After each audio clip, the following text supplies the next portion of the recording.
Praise the Lord. ഏവർക്കും ക്രിസ്തു യേശുവിന്റെ ധന്യനാമത്തിൽ പാസ്റ്റർ ദാനിയേൽ നീലഗിരിയുടെ പ്രഭാത വന്ദനം. സന്തോഷമായിരിക്കുന്നു. എഴുന്നേറ്റോ? ഓ, കാലിനെല്ലാം വേദനയല്ലേ? സാരമില്ലെന്നേ. കർത്താവ് സൗഖ്യമാക്കും കേട്ടോ. പേടിക്കണ്ട, ദൈവം കൂടെയുണ്ട്. 2-3 ദിവസമായിട്ട് അടുപ്പിച്ച് വേദനയാണ് പാസ്റ്റേ. ഡോക്ടറെ ഒന്ന് കാണിക്കണം എന്നാ തോന്നുന്നത്. ആരെയും കാണിക്കണ്ട. കർത്താവ് നിങ്ങൾക്ക് അത്ഭുതകരമായ സൗഖ്യം നൽകും. വിശ്വസിക്കുക മാത്രം ചെയ്യുക. ആമേൻ. ശകല എണ്ണ എടുത്തു വെച്ചിട്ട് നിങ്ങൾ തന്നെ പ്രാർത്ഥിച്ച് ആ കാലിലേക്കൊന്ന് തെച്ച് സ്തോത്രം. വിടുതൽ അവിടെ വ്യാപരിക്കുന്ന കാണാം. ആമേൻ. അത്രയ്ക്കും ഉള്ളത്. നിങ്ങളുടെ മാനസികമായി നിങ്ങളെ തകർക്കാനും നിങ്ങളെ ഭയപ്പെടുത്താനും പിശാച് പല തന്ത്രങ്ങൾ ഒരുക്കും. അതിലൊരു തന്ത്രമായിട്ട് അതിനെ കണ്ടാൽ മതി. ആമേൻ. സ്തോത്രം. സൗഖ്യം നിങ്ങളുടെ അടുത്ത് തന്നെ ഉണ്ട്. ദൈവത്തിന് സ്തോത്രം. ആമേൻ.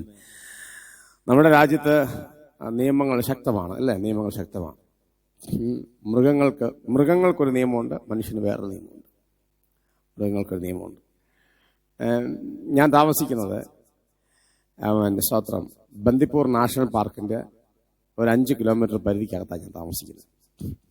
കഴിഞ്ഞ ദിവസം ഒരാനയാണ് ഞങ്ങളുടെ അടുക്കളയുടെ അവിടെ വന്നു. ഒരാന ഞങ്ങളെ ഒന്നും ചെയ്തില്ല കേട്ടോ. അത് അവിടെ ഒരു വാഴ നിൽപ്പുണ്ടായിരുന്നു. ആ വാഴയും കൊണ്ട് അത് പോയി. കുഴപ്പമൊന്നുമില്ല. പുള്ളിക്കാരൻ എല്ലാവരും ഒന്ന് ശ്രദ്ധിച്ചു. വല്ലപ്പോഴും ഒരു പ്രാവശ്യം കാണാൻ വരുന്നതായിരിക്കും എന്ന് വിചാരിക്കുന്നു. ഇതുവരെ അങ്ങനെ വന്നിട്ടില്ല, ആദ്യമായിട്ടാണ്. ഇപ്പം പുള്ളിക്കാരൻ ഞങ്ങളുടെ വീടിൻ്റെ പുറകുവശത്ത് അടുക്കളയുടെ അവിടെ വന്നിട്ട്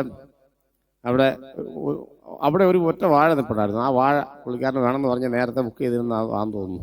വന്നു, അത് കൊണ്ടുപോയി. ഓക്കെ, പിന്നെ ആ വഴിക്ക് വന്നിട്ടില്ല. അപ്പം ഫോറസ്റ്റ് റേഞ്ച് വണ്ടി വന്ന് ഞങ്ങളുടെ വീടിൻ്റെ ഫ്രണ്ടിൽ കിടപ്പുണ്ടായിരുന്നു. ഞങ്ങളിതൊന്നും അറിഞ്ഞില്ല. നേരെ വെളുത്തപ്പോഴാണ് ഈ ആന വന്നതും പോയതൊക്കെ അറിഞ്ഞത്. നമ്മളാരും അറിഞ്ഞിട്ടേ ഇല്ല. അതാണൊരു ഗുണം. സ്തോത്രം. ഫോറസ്റ്റുകാർ രാവിലെ വന്ന് പറഞ്ഞു, പാസ്റ്റർ ഞങ്ങളുടെ വീടിൻ്റെ പുറകിൽ ഒരു ആന ഉണ്ടായിരുന്നു, അതുകൊണ്ടാണ് വണ്ടി ഇവിടെ കിടക്കുന്നത്, അത് ഞങ്ങൾ ഓടിച്ചു വിട്ടു എന്നൊക്കെ പറഞ്ഞു. അപ്പോഴാണ് നമ്മൾ ഈ വിവരം അറിയുന്നത്. പിന്നെ ഇറങ്ങി നോക്കിയപ്പം ശരിയാ, ആന വന്നിട്ടുണ്ടായിരുന്നു. അപ്പോൾ അതിന് നിയമങ്ങൾ ശക്തമാണ്. കാട്ടിലെ മൃഗങ്ങളെ ഒന്നും ചെയ്യാൻ പാടില്ല. എന്നാൽ മറ്റുള്ള രാജ്യങ്ങൾ അങ്ങനെയല്ല. അമേരിക്കയിൽ ഒരു ദിവസം വെച്ചിട്ടുണ്ട് മൃഗങ്ങളെ, അതായത് ഇത്ര പൗണ്ട് തൂക്കമുള്ള മൃഗങ്ങളെ വേട്ടയാടാം. അങ്ങനെ ഒരു നിയമം അമേരിക്കയിലുണ്ട്, നമ്മുടെ രാജ്യത്തില്ല. നമ്മുടെ രാജ്യത്ത് അങ്ങനെ വെച്ച് കഴിഞ്ഞാൽ പിന്നെ കാട്ടിലൊന്നും കാണില്ല. അതാ സത്യം. എന്തായാലും സ്തോത്രം, രാജ്യത്തെ നിയമങ്ങൾ നല്ലതാണ്. നോക്കിയേ, ഈ ദാവീദിനെ അറസ്റ്റ് ചെയ്യാൻ പറ്റിയൊരു കാര്യം നമ്മുടെ രാജ്യത്തിൻ്റെ നിയമത്തിനനുസരിച്ചാണെങ്കിൽ ദാവീദിനെ അറസ്റ്റ് ചെയ്യേണ്ട ഒരു സംഭവം ഉണ്ടല്ലേ? നമ്മുടെ രാജ്യത്തെ നിയമം വെച്ചാണെങ്കിൽ എന്താ, ഒരു കരടിനെയും ഒരു സിംഹത്തിനെയും അടിച്ചു പോകുന്നൊരു മനുഷ്യനാണ്. ഇതിൽ കൂടുതലെല്ലാം ദാവീദിന്റെ കുടുംബം കോഞ്ഞാട്ടയാകാൻ ഇത് മതി. സ്തോത്രം. എവിടെ എഴുതിയിരിക്കുന്നത്? 17-ാം അധ്യായം, 1 ശമൂവേൽ 17-ാം അധ്യായത്തിന്റെ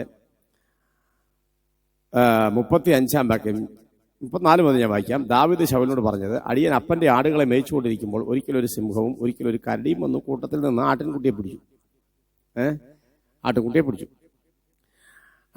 പിടിച്ചു. ഞാൻ പിന്തുടർന്ന് അതിനെ പിടിച്ച് അതിന്റെ വായിൽ നിന്ന് ആട്ടിൻകുട്ടിയെ പിടിവിച്ചു. നല്ല കാര്യം. ഇനി അടുത്ത് നടന്നതാണ്. അത് എന്റെ നേരെ അത് വന്നു. വാടാ. അപ്പോഴോ ഞാൻ ഉടനെ ഒറ്റ ഓട്ടം വെച്ച് കൊടുക്കുന്നതാണോ? ഇല്ല, ദാവീദ് ചെയ്ത് കണ്ടോ? അത് എന്റെ നേരെ വന്നപ്പോൾ കളി മാറി. ഞാൻ അതിനെ താടിക്ക് പിടിച്ച് അടിച്ചു കൊന്നു. ഇങ്ങനെ അടിയൻ സിംഹത്തെയും കരടിയെയും കൊന്നു.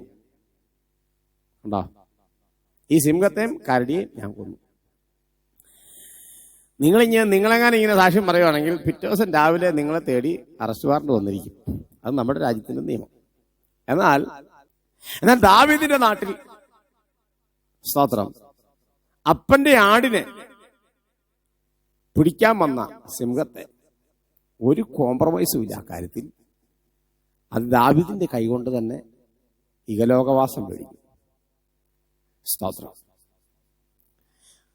ഈ 2 മൃഗവും, സിംഹം കാട്ടിലെ രാജാവ എന്നാണ് പൊതുവെ അറിയപ്പെടുന്നത്. പക്ഷേ സിംഹത്തെക്കാളും വലിയ സാധനങ്ങൾ കാട്ടിലുണ്ട്.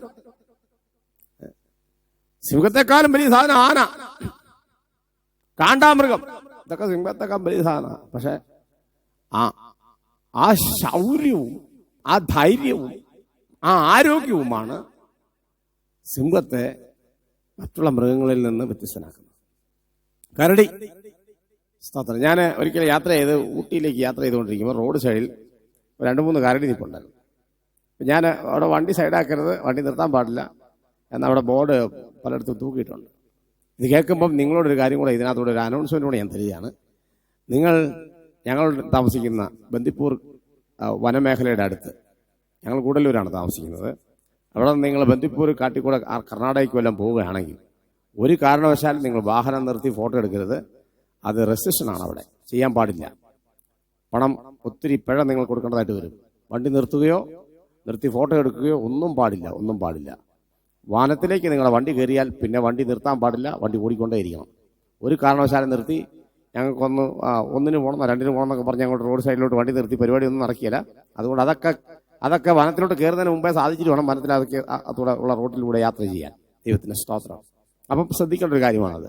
ഏത് മൃഗത്തെ കണ്ടാലും വണ്ടി നിർത്താൻ പാടില്ല, കണ്ടുകൊണ്ട് അങ്ങ് പൊക്കൂ, അത്രേ ഉള്ളൂ. സ്തോത്രം. നിങ്ങൾ വണ്ടി നിർത്തിയാൽ ഉടനെ അവിടെ അതിനുള്ള സംവിധാനങ്ങൾ ചെയ്തിട്ടുണ്ട്. അവരുടനെ നിങ്ങളെ പിടിക്കും. നിങ്ങൾ ശക്തമായ ഫൈൻ അടയ്ക്കേണ്ടതായിട്ട് വരും. അത് ഞാൻ ഈ കൂടുതൽ അങ്ങ് പറഞ്ഞതേ ഉള്ളൂ. അപ്പോ സിംഹത്തെയും കരടിയെയും സ്തോത്രം ഈ മനുഷ്യൻ അടിച്ചു കൊന്നു. എന്നിട്ട് ദാവീദ് രാജാവിനോട് പറയാണ്, ശൗലിനോട് പറയാ, അതുപോലെയുള്ളൂ ഈ ഫെലിസ്ത്യന്റെ കാര്യത്തിൽ. കുറച്ച് ദിവസമായി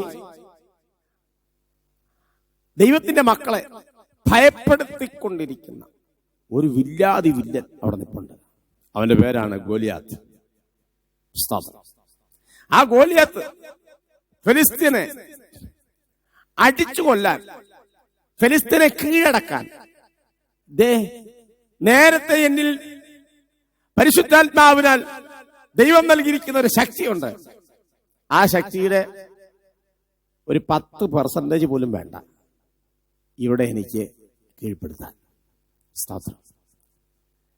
ഒരുപക്ഷെ രാജാവ് ചിന്തിക്കുന്നത് ആയോധന മുറകൾ വഴിയല്ലാതെ ഇവനെ കീഴ്പ്പെടുത്താൻ കഴിയില്ല എന്നുള്ളതായിരിക്കാം. പക്ഷെ ഞാൻ നിങ്ങളൊരു കാര്യം പറയാം. സ്തോത്രം.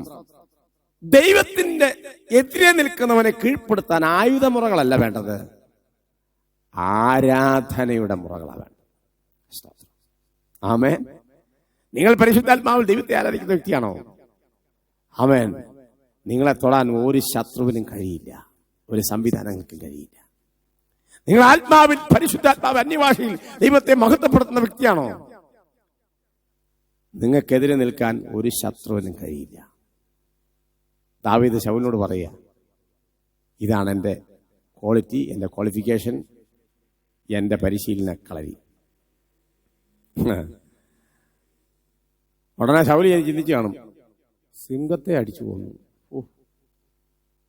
അപ്പൊ അടിയായിരിക്കും എൻ്റെ പരിപാടി. കരടീനെ അടിച്ചു പോന്നു, അപ്പൊ ഇന്ന് അവനെ അടിച്ചു കൊല്ലാനുള്ള പരിപാടിയായിരിക്കും. അപ്പോൾ ഒരടി പ്രതീക്ഷിച്ച് നിൽക്കുക ശൗല്. പക്ഷെ നിങ്ങൾക്ക് അറിയാവോ, ദാവീദിന്റെ കയ്യിൽ ദൈവം ആ സമയത്ത് ഏത് ടെക്നിക്കാണോ ഉപയോഗിക്കാൻ പറയുന്നത്, ആ ടെക്നിക്കാണ് അവിടെ വിജയിക്കുന്നത്. ദാവീദ് അവിടെ ഉപയോഗിച്ച ടെക്നിക്ക് ഇതുവരെ ലോകത്തിലില്ലാത്തൊരു ടെക്നിക്ക്. കവിണായിൽ കല്ല് വെച്ച് എറിഞ്ഞു വീഴിക്കുക. സ്തോത്രം. എറിഞ്ഞു വീഴിക്കുക. അവിടെ അടിച്ചാ ഒന്നെങ്കിൽ ഇവിടെ ഏറാണ്, ഒറ്റ ഏറെ വേണ്ടി വന്നുള്ളൂ. സ്തോത്രം. എന്റെ പ്രിയരെ, സിംഹത്തെ അടിച്ചു വന്നപ്പോൾ ദാവീദിന്റെ കൈ ഒരു ചെറിയ, പക്ഷെ ആ കൈക്കകത്തേക്ക് ദൈവശക്തികൾ വന്നപ്പോഴത്തേക്കുണ്ടല്ലോ,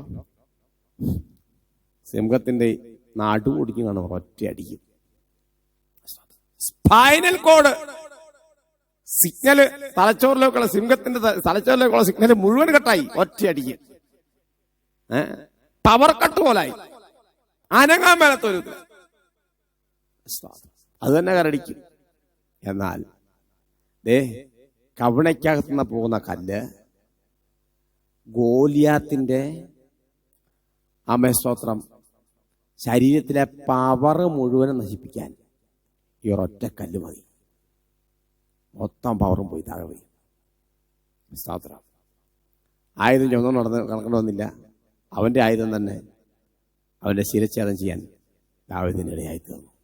ഇന്ന് രാവിലെ ഞാൻ നിങ്ങളോട് പറയട്ടെ, സ്തോത്രം, പ്രൈസ് ദി ലോർഡ്. നിങ്ങൾക്കെതിരെ വരുന്ന ശത്രുവിനെ തകർക്കാൻ വേറൊരാളുടെ ആവശ്യമില്ല, നിങ്ങൾ തന്നെ മതി.